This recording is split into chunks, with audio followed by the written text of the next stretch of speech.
शब्दमागत्य वेदरूपमनामयं तुष्टावपरया भक्ता वालखिल्यादिभिर्वृतं देवसुरैः सदा वन्द्यं ग्रहैश्च परिवेष्टितं ध्यायन् स्तवन् पठन् नाम यः सूर्यकवचं सदा।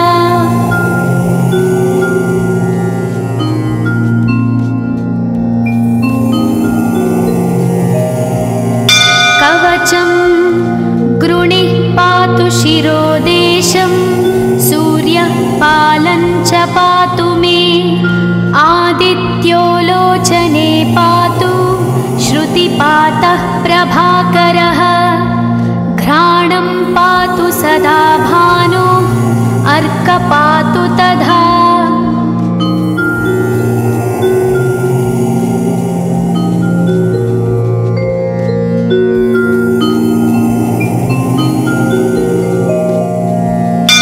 जिह्वं पातु जगन्नाथः कण्ठं पातु विभावसु स्कन्धौ ग्रहपतिः पातु भुजौ पातु प्रभाकरः अहस्करः पातु हस्तौ हृदयं पातु भानुमान्।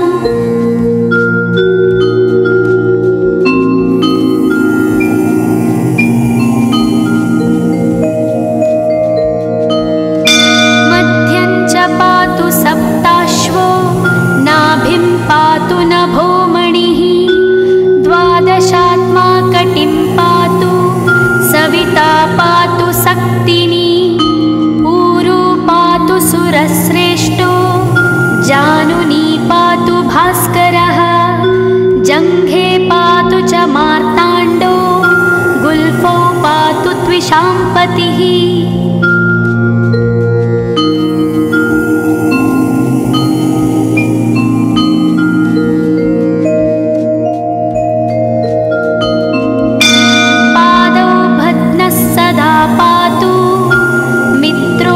सकलं वपुः वेदत्रयात्मकस्वामिन् नारायण जगत्पते आयतयामं तं कञ्ची द्वेदरूपः प्रभाकरः स्तोत्रेणानेन सन्तुष्टो वालखिल्यादिभिर्वृतः।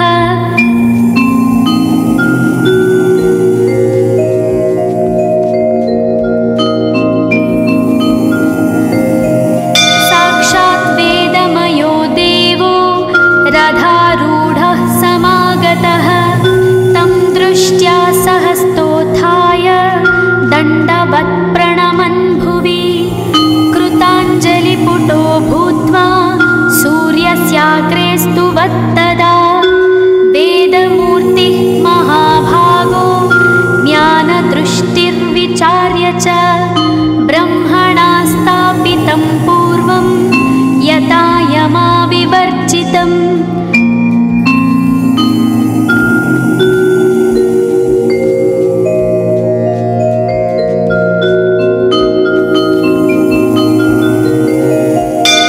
सत्त्वप्रधानं शुक्लाख्यं वेदरूपमनामयं शब्दब्रह्ममयं वेदं सत्कर्म ब्रह्मवाचकम् मुनिमध्यापयामास प्रथमं सविता स्वयं तेन प्रथमदत्तेन वेदेन परमेश्वरः यज्ञवल्क्यो मुनिश्रेष्ठः कृतकृत्यो भवत्तदा।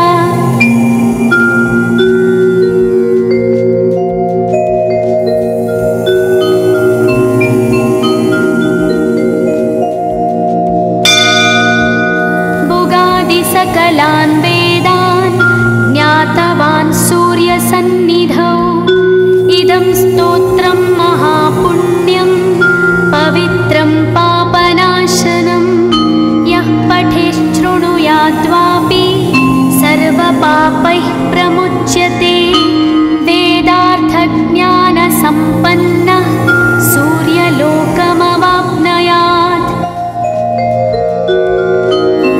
इति स्कन्दपुराणे गौ कवचं सम्पूर्णम्।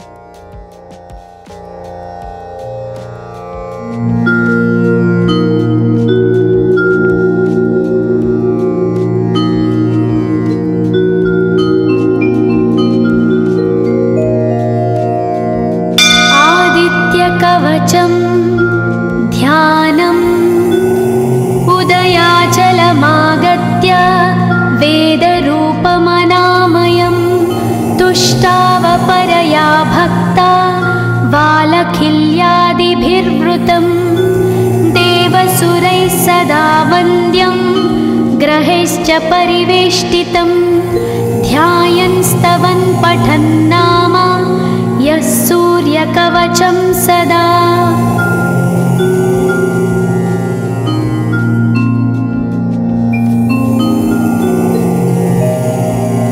कवचं गृणिः पातु शिरोदेशं सूर्यः पालं च पातु मे आदित्यो लोचने पातु श्रुतिपातः प्रभाकरः घ्राणं पातु सदा भानो अर्क पातु तथा।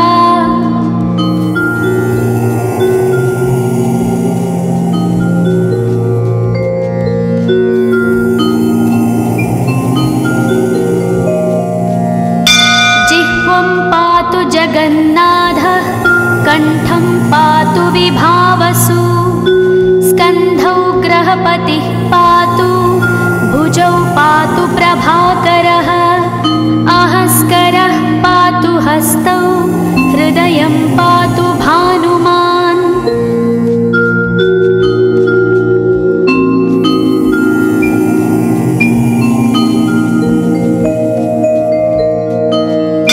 मध्यं च पातु सप्ताश्वो नाभिं पातु नभोमणिः द्वादशात्मा कटिं पातु सविता पातु सक्तिनी ऊरू पातु सुरश्रेष्ठो जानुनी पातु भास्करः जङ्घे पातु च मार्ताण्डो गुल्फौ पातु त्विषाम्पतिः।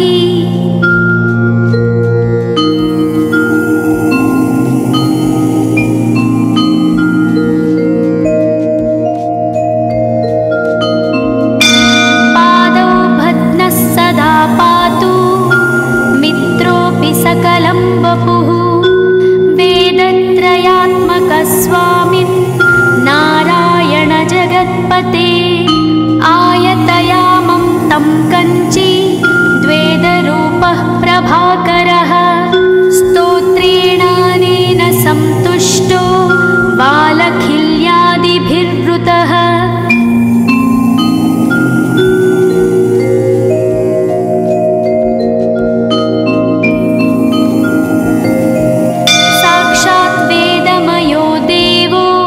रथारूढः समागतः तं दृष्ट्या सहस्तोत्थाय दण्डवत् प्रणमन् भुवि कृताञ्जलिपुटो भूत्वा सूर्यस्याग्रे स्तुवत्तदा वेदमूर्तिः महाभागो ज्ञानदृष्टिर्विचार्य च ब्रह्मणा स्थापितं पूर्वं यथा यमाविवर्जितम्।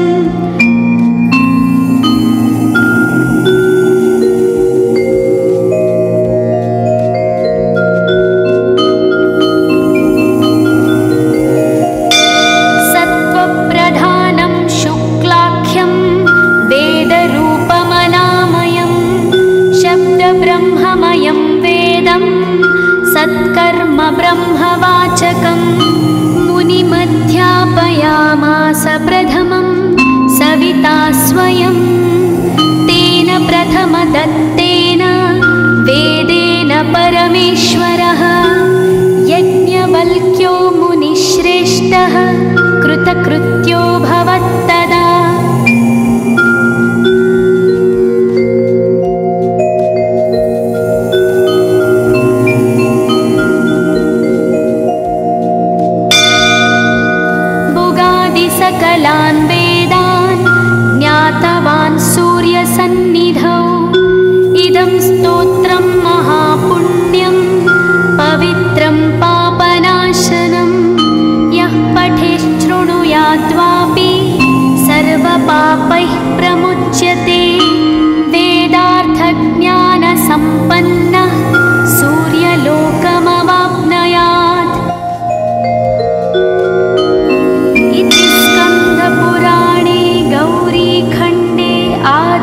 आदित्यकवचं सम्पूर्णम्।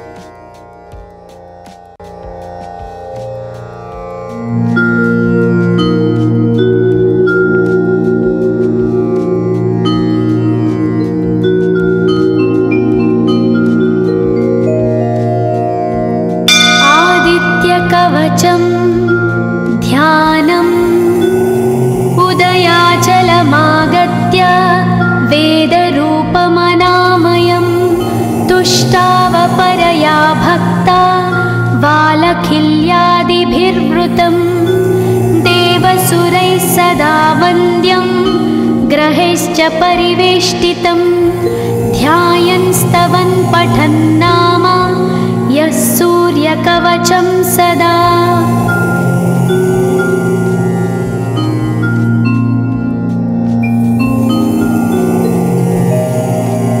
कवचं गृणिः पातु शिरोदेशं सूर्यः पालं च पातु मे आदित्यो लोचने पातु श्रुतिपातः प्रभाकरः घ्राणं पातु सदा भानो अर्कपातु तथा।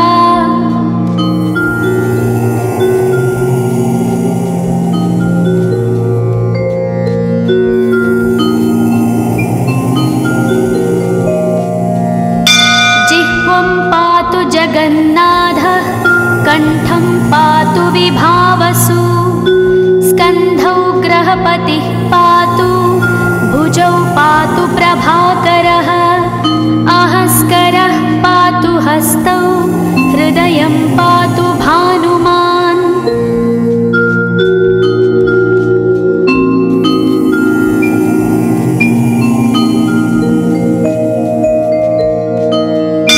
मध्यं च पातु सप्ताश्वो नाभिं पातु नभोमणिः द्वादशात्मा कटिं पातु सविता पातु सक्तिनी ऊरू पातु सुरश्रेष्ठो जानुनी पातु भास्करः जङ्घे पातु च मार्ताण्डो गुल्फौ पातु त्विषाम्पतिः।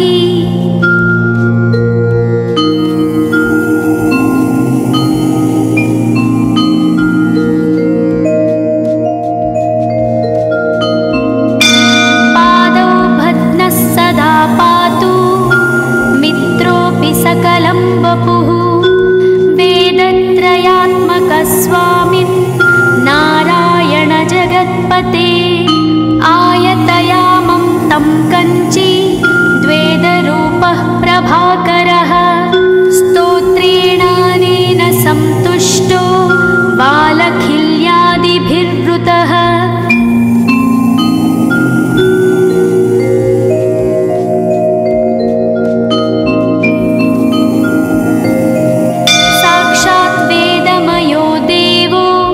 रथारूढः समागतः तं दृष्ट्या सहस्तोत्थाय दण्डवत् प्रणमन् भुवि कृताञ्जलिपुटो भूत्वा सूर्यस्याग्रे स्तुवत्तदा वेदमूर्तिः महाभागो ज्ञानदृष्टिर्विचार्य च ब्रह्मणा स्थापितं पूर्वं यथा यमाविवर्जितम्।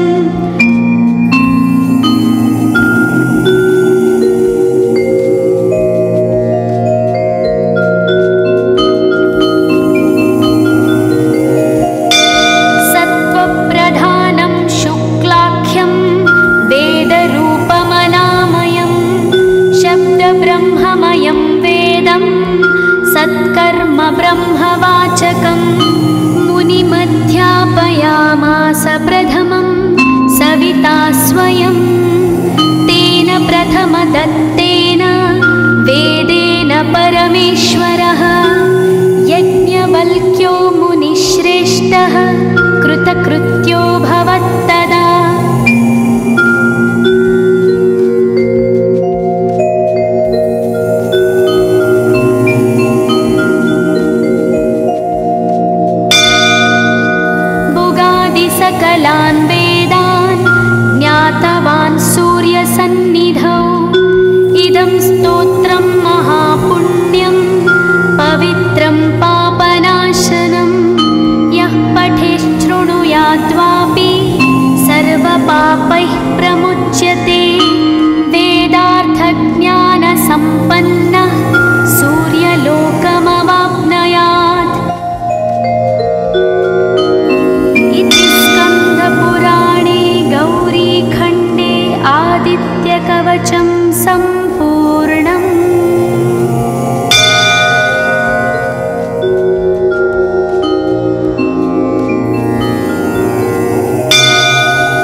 सूर्यकवचं ध्यानम् उदयाचलमागत्य वेदरूपमनामयं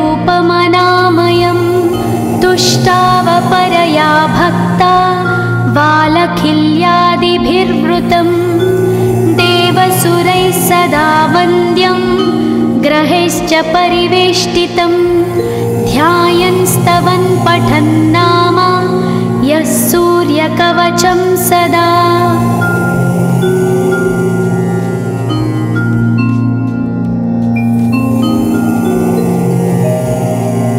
कवचं गृणिः पातु शिरोदेशं सूर्यः पालं च पातु मे आदित्यो लोचने पातु श्रुतिपातः प्रभाकरः घ्राणं पातु सदा भानो अर्कपातु तथा।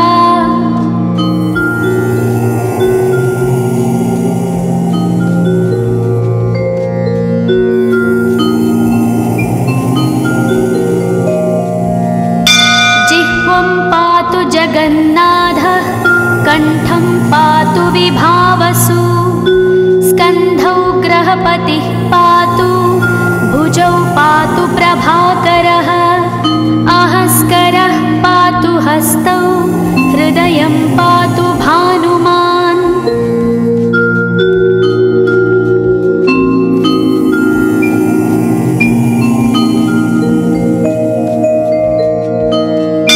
मध्यं च पातु सप्ताश्वो नाभिं पातु नभोमणिः द्वादशात्मा कटिं पातु सविता पातु सक्तिनी ऊरू पातु सुरश्रेष्ठो जानुनी पातु भास्करः जङ्घे पातु च मार्ताण्डो गुल्फौ पातु त्विषाम्पतिः।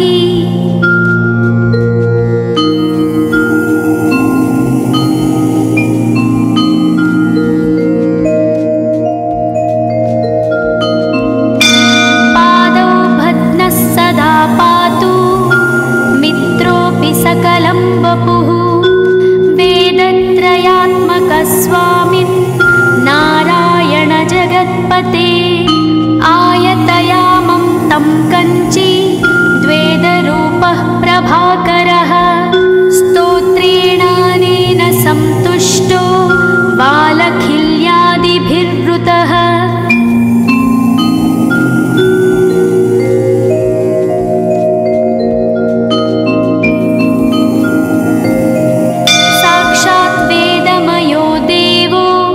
रथारूढः समागतः तं दृष्ट्या सहस्तोत्थाय दण्डवत् प्रणमन् भुवि कृताञ्जलिपुटो भूत्वा सूर्यस्याग्रे स्तुवत्तदा वेदमूर्तिः महाभागो ज्ञानदृष्टिर्विचार्य च ब्रह्मणा स्थापितं पूर्वं यथा यमाविवर्जितम्।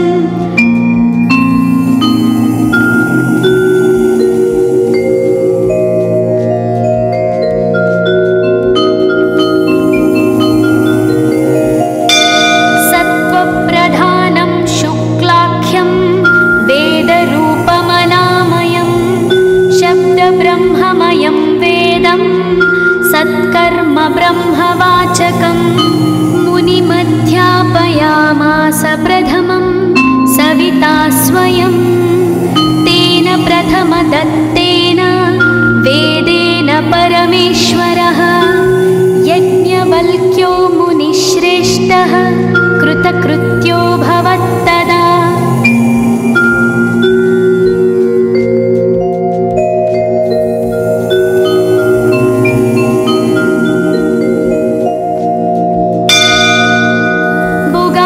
सकलान् वेदान् ज्ञातवान् सूर्यसन्निधौ इदं स्तोत्रं महापुण्यं पवित्रं पापनाशनं यः पठेच्छृणुयाद्वापि सर्वपापैः प्रमुच्यते वेदार्थज्ञानसम्पन्नः सूर्यलोकमवाप्नुयात्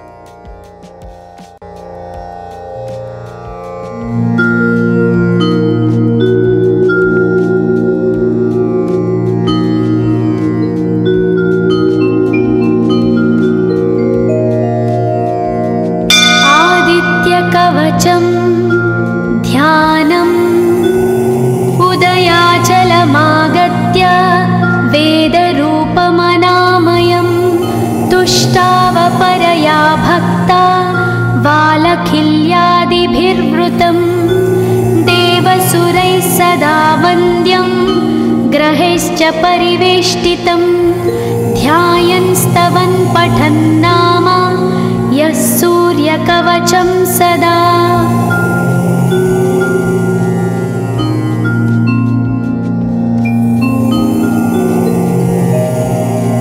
कवचं गृणिः पातु शिरोदेशं सूर्यः पालं च पातु मे आदित्यो लोचने पातु श्रुतिपातः प्रभाकरः घ्राणं पातु सदा भानो अर्कः पातु तथा।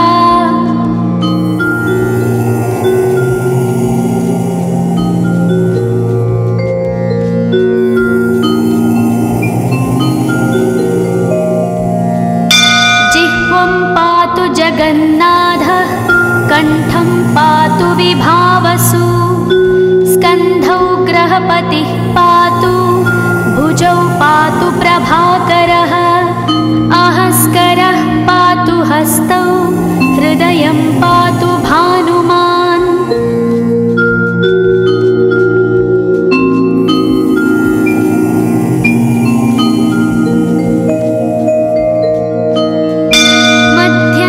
पातु सप्ताश्वो नाभिं पातु नभोमणिः द्वादशात्मा कटिं पातु सविता पातु सक्तिनी ऊरू पातु सुरश्रेष्ठो जानुनी पातु भास्करः जङ्घे पातु च मार्ताण्डो गुल्फौ पातु त्विषाम्पतिः।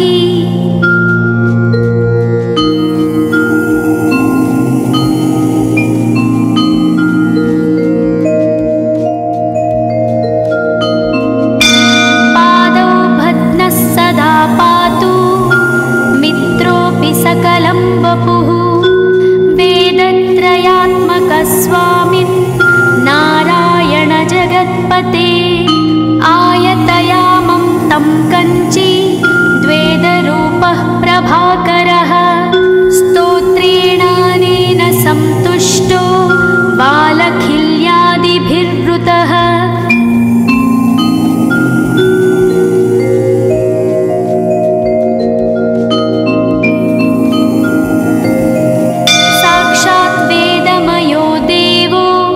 रथारूढः समागतः तं दृष्ट्या सहस्तोत्थाय दण्डवत् प्रणमन् भुवि कृताञ्जलिपुटो भूत्वा सूर्यस्याग्रे स्तुवत्तदा वेदमूर्तिः महाभागो ज्ञानदृष्टिर्विचार्य च ब्रह्मणा स्थापितं पूर्वं यथा यमाविवर्जितम्।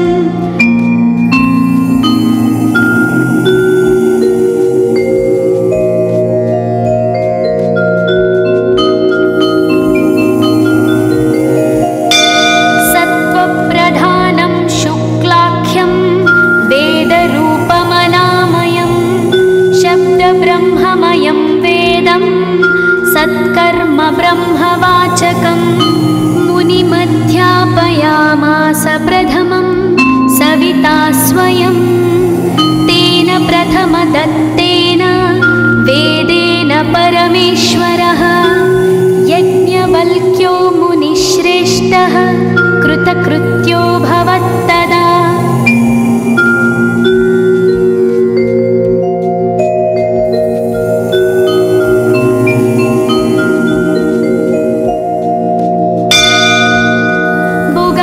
सकलान् वेदान् ज्ञातवान् सूर्यसन्निधौ इदं स्तोत्रं महापुण्यं पवित्रं पापनाशनं यः पठेत् शृणुयाद्वापि सर्वपापैः प्रमुच्यते वेदार्थज्ञानसम्पन्नः सूर्यलोकमवाप्नुयात्। स्कन्दपुराणे गौरीखण्डे आदित्यकवचं सम्पूर्णम्।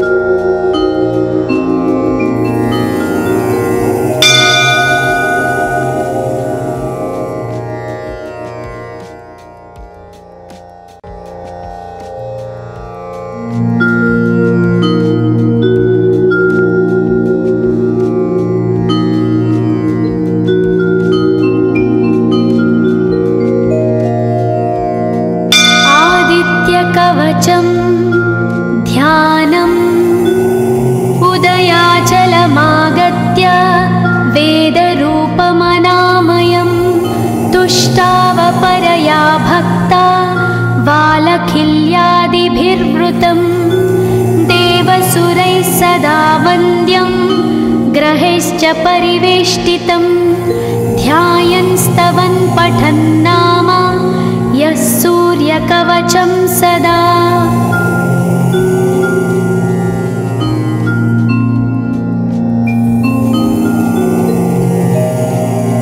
कवचं गृणिः पातु शिरोदेशं सूर्यः पालं च पातु मे आदित्यो लोचने पातु श्रुतिपातः प्रभाकरः घ्राणं पातु सदा भानो अर्कः पातु तथा।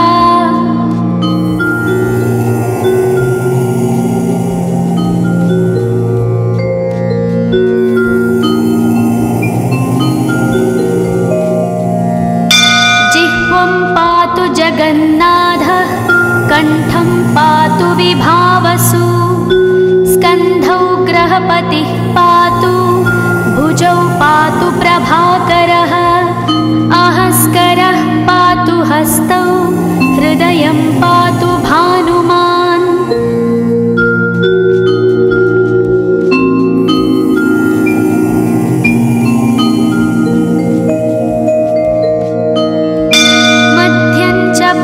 सप्ताश्वो नाभिं पातु नभोमणिः द्वादशात्मा कटिं पातु सविता पातु सक्तिनी ऊरू पातु सुरश्रेष्ठो जानुनी पातु भास्करः जङ्घे पातु च मार्ताण्डो गुल्फौ पातु त्विषाम्पतिः।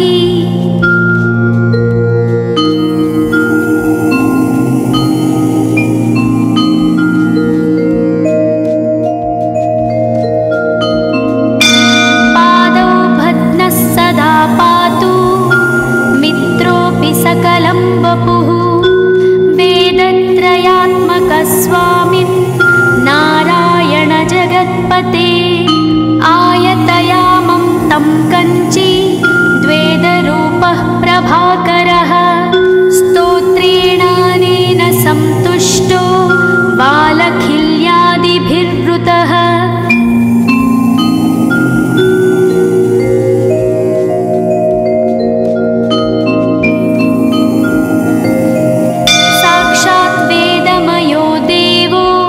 रथारूढः समागतः तं दृष्ट्या सहस्तोत्थाय दण्डवत् प्रणमन् भुवि कृताञ्जलिपुटो भूत्वा सूर्यस्याग्रे स्तुवत्तदा वेदमूर्तिः महाभागो ज्ञानदृष्टिर्विचार्य च ब्रह्मणा स्थापितं पूर्वं यथा यमाविवर्जितम्।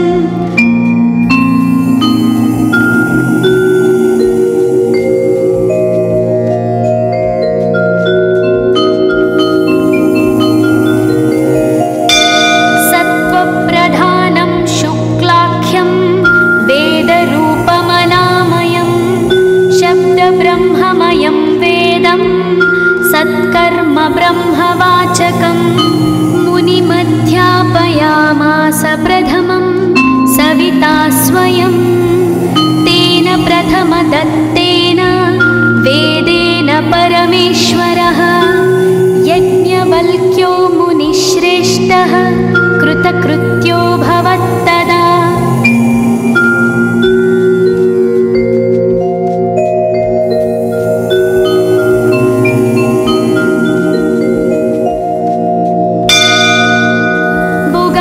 सकलान् वेदान् ज्ञातवान् सूर्यसन्निधौ इदं स्तोत्रं महापुण्यं पवित्रं पापनाशनं यः पठेत् शृणुयाद्वापि सर्वपापैः प्रमुच्यते वेदार्थज्ञानसम्पन्नः सूर्यलोकमवाप्नुयात्। स्कन्दपुराणे गौरीखण्डे आदित्यकवचं सम्पूर्णम्।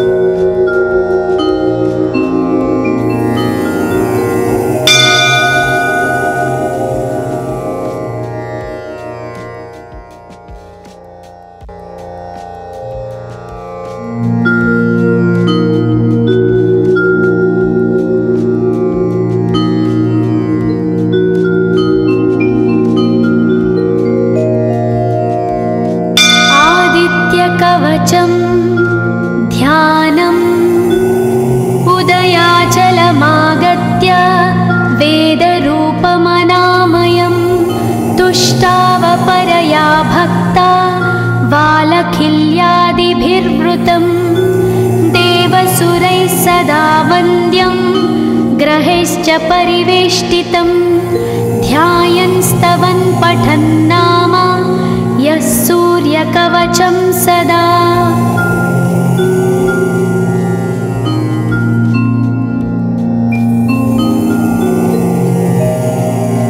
कवचं गृणिः पातु शिरोदेशं सूर्यः पालं च पातु मे आदित्यो लोचने पातु श्रुतिपातः प्रभाकरः घ्राणं पातु सदा भानो अर्कपातु तथा।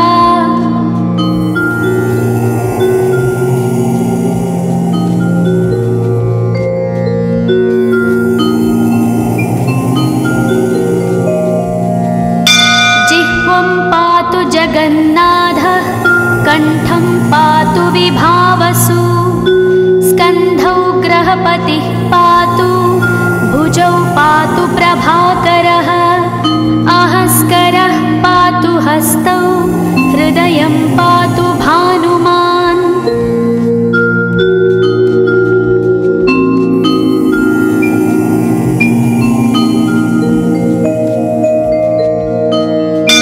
मध्यं च पातु सप्ताश्वो नाभिं पातु नभोमणिः द्वादशात्मा कटिं पातु सविता पातु सक्तिनी ऊरू पातु सुरश्रेष्ठो जानुनी पातु भास्करः जङ्घे पातु च मार्ताण्डो गुल्फौ पातु त्विषाम्पतिः।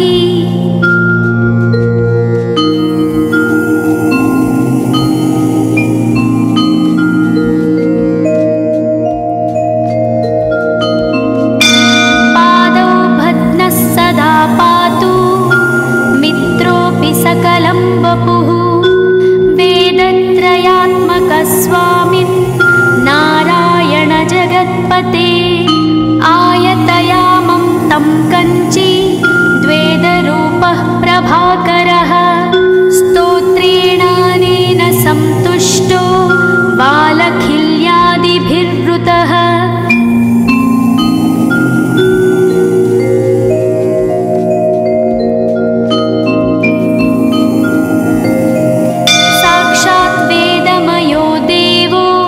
रथारूढः समागतः तं दृष्ट्या सहस्तोत्थाय दण्डवत् प्रणमन् भुवि कृताञ्जलिपुटो भूत्वा सूर्यस्याग्रे स्तुवत्तदा वेदमूर्तिः महाभागो ज्ञानदृष्टिर्विचार्य च ब्रह्मणा स्थापितं पूर्वं यथा यमाविवर्जितम्।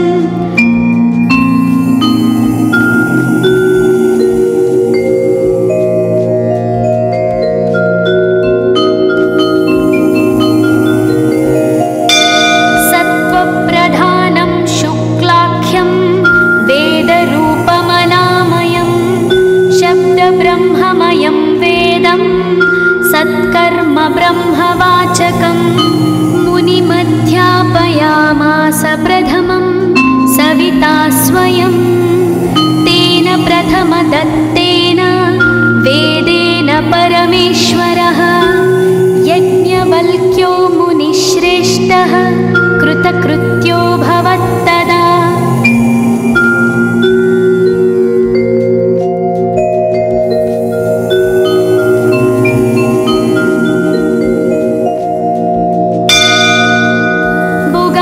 सकलान् वेदान् ज्ञातवान् सूर्यसन्निधौ इदं स्तोत्रं महापुण्यं पवित्रं पापनाशनं यः पठेत् शृणुयाद्वापि सर्वपापैः प्रमुच्यते वेदार्थज्ञानसम्पन्नः सूर्यलोकमवाप्नुयात्। स्कन्दपुराणे गौरीखण्डे आदित्यकवचं सम्पूर्णम्।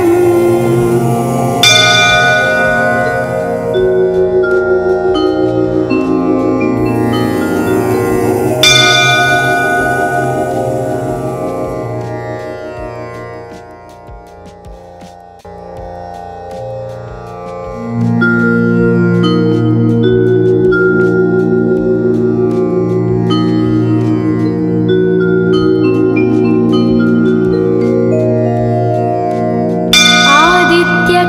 कवचं ध्यानम् उदयाचलमागत्य वेदरूपमनामयं तुष्टावपरया भक्ता वालखिल्यादिभिर्वृतं देवसुरैः सदा वन्द्यं ग्रहैश्च परिवेष्टितं ध्यायन् स्तवन् पठन् नाम यः सूर्यकवचं सदा।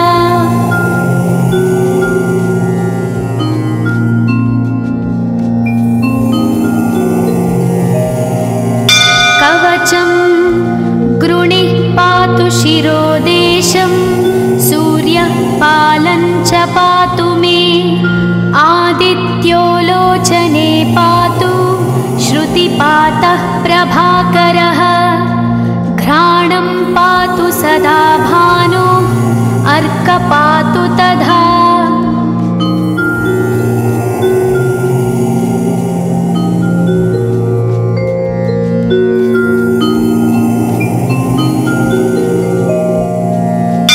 जिह्वं पातु जगन्नाथः कण्ठं पातु विभावसु स्कन्धौ ग्रहपतिः पातु भुजौ पातु प्रभाकरः अहस्करः पातु हस्तौ हृदयं पातु भानुमान्।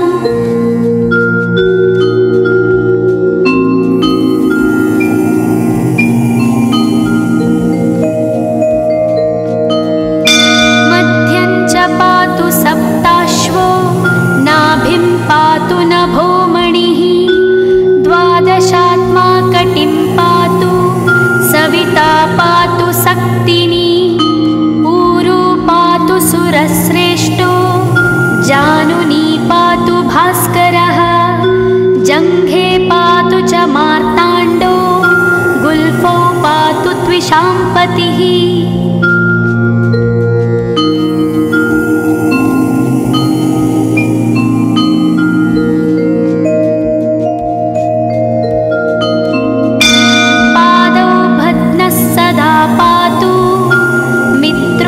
सकलं वपुः वेदत्रयात्मकस्वामिन् नारायण जगत्पते आयतयामं तं कञ्ची द्वेदरूपः प्रभाकरः स्तोत्रेणानेन सन्तुष्टो वालखिल्यादिभिर्वृतः।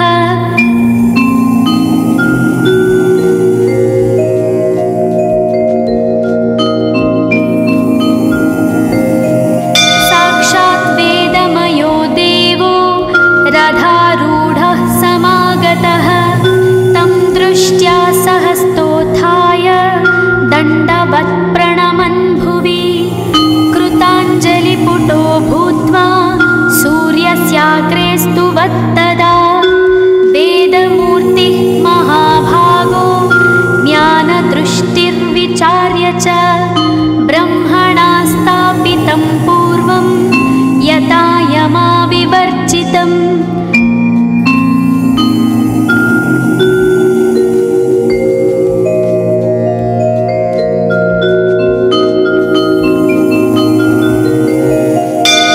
सत्त्वप्रधानं शुक्लाख्यं वेदरूपमनामयं शब्दब्रह्ममयं वेदं सत्कर्म ब्रह्मवाचकम् मुनिमध्यापयामास प्रथमं सविता स्वयं तेन प्रथमदत्तेन वेदेन परमेश्वरः यज्ञवल्क्यो मुनिश्रेष्ठः कृतकृत्यो भवत्तदा।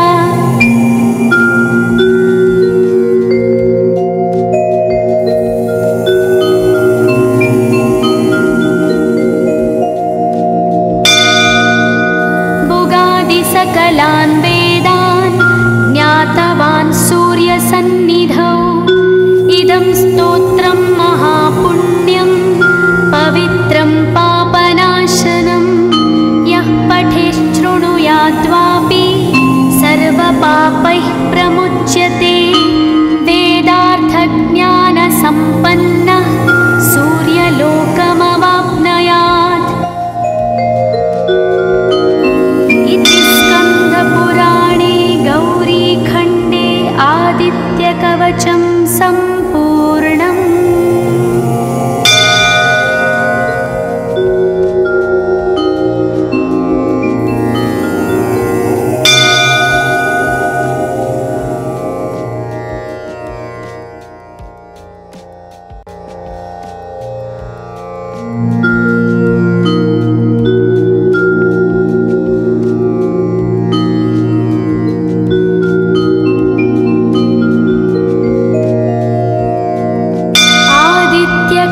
कवचं ध्यानम् उदयाचलमागत्य वेदरूपमनामयं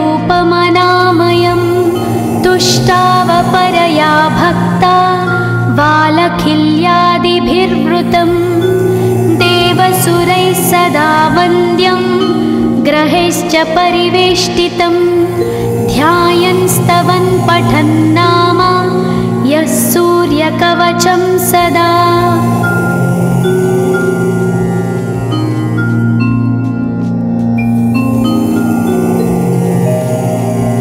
कवचं गृणिः पातु शिरोदेशं सूर्यः पालं च पातु मे आदित्यो लोचने पातु श्रुतिपातः प्रभाकरः घ्राणं पातु सदा भानो अर्कपातु तथा।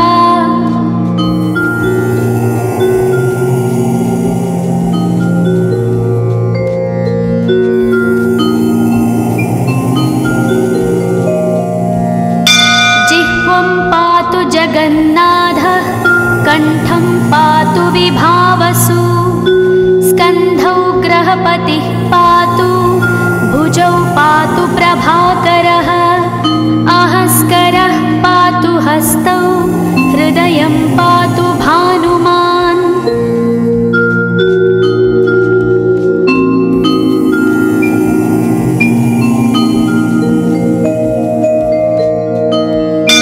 मध्यं च पातु सप्ताश्वो नाभिं पातु नभोमणिः द्वादशात्मा कटिं पातु सविता पातु सक्तिनी ऊरू पातु सुरश्रेष्ठो जानुनी पातु भास्करः जङ्घे पातु च मार्ताण्डो गुल्फौ पातु त्विषाम्पतिः।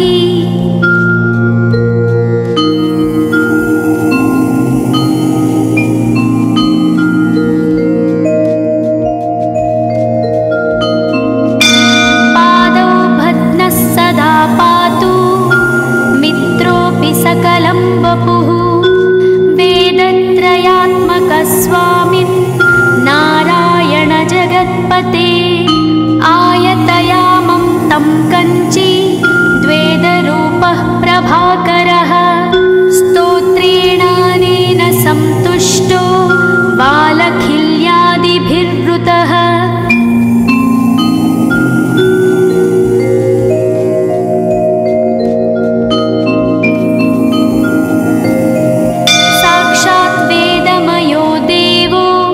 रथारूढः समागतः तं दृष्ट्या सहस्तोत्थाय दण्डवत् प्रणमन् भुवि कृताञ्जलिपुटो भूत्वा सूर्यस्याग्रे स्तुवत्तदा वेदमूर्तिः महाभागो ज्ञानदृष्टिर्विचार्य च ब्रह्मणा स्थापितं पूर्वं यथा यमाविवर्जितम्।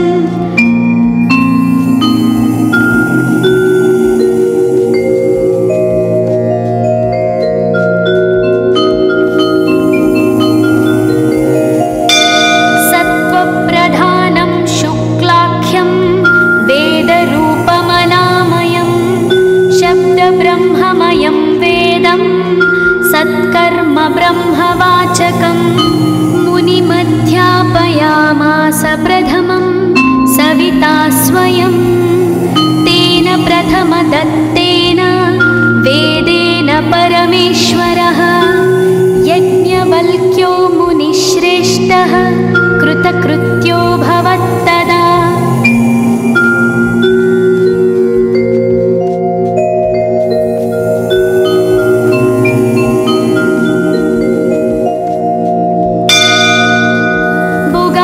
सकलान् वेदान् ज्ञातवान् सूर्यसन्निधौ इदं स्तोत्रं महापुण्यं पवित्रं पापनाशनं यः पठेत् शृणुयाद्वापि सर्वपापैः प्रमुच्यते वेदार्थज्ञानसम्पन्नः सूर्यलोकमवाप्नुयात्।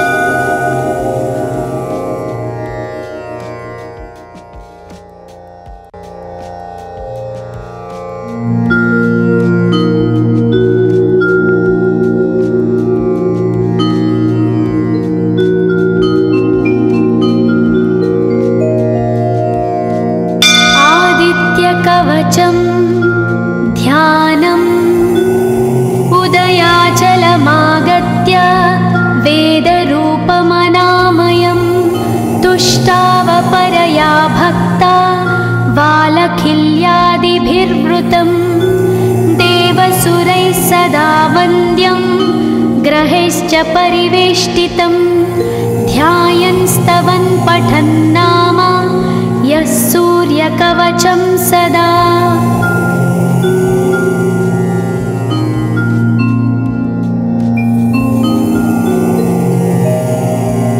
कवचं गृणिः पातु शिरोदेशं सूर्यः पालं च पातु मे आदित्यो लोचने पातु श्रुतिपातः प्रभाकरः घ्राणं पातु सदा भानो अर्कपातु तथा।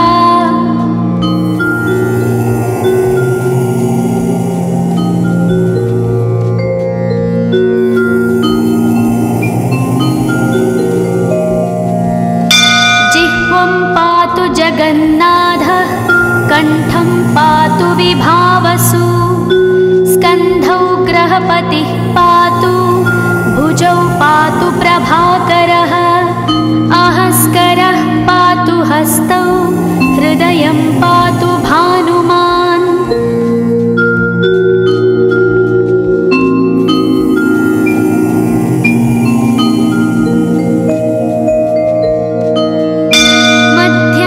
पातु सप्ताश्वो नाभिं पातु नभोमणिः द्वादशात्मा कटिं पातु सविता पातु सक्तिनी ऊरू पातु सुरश्रेष्ठो जानुनी पातु भास्करः जङ्घे पातु च मार्ताण्डो गुल्फौ पातु त्विषाम्पतिः।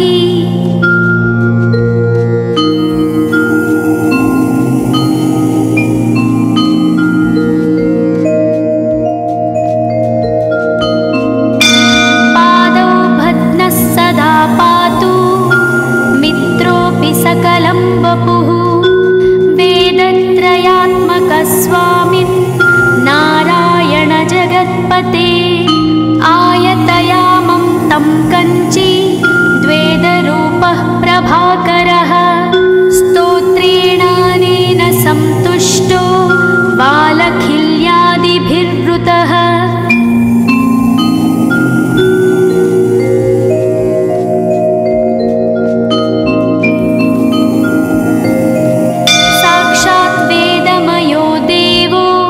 रथारूढः समागतः तं दृष्ट्या सहस्तोत्थाय दण्डवत् प्रणमन् भुवि कृताञ्जलिपुटो भूत्वा सूर्यस्याग्रे स्तुवत्तदा वेदमूर्तिः महाभागो ज्ञानदृष्टिर्विचार्य च ब्रह्मणा स्थापितं पूर्वं यथा यमाविवर्जितम्।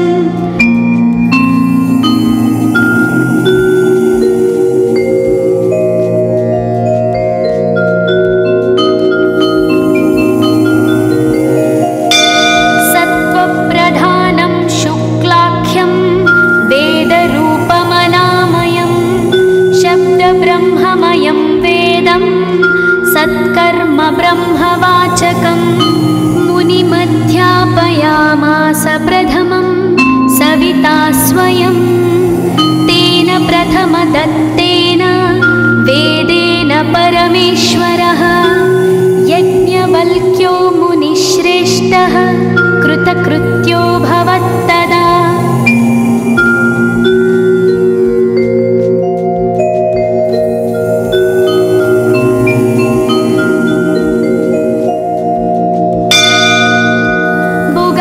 सकलान् वेदान् ज्ञातवान् सूर्यसन्निधौ इदं स्तोत्रं महापुण्यं पवित्रं पापनाशनं यः पठेत् शृणुयाद्वापि सर्वपापैः प्रमुच्यते वेदार्थज्ञानसम्पन्नः सूर्यलोकमवाप्नुयात्।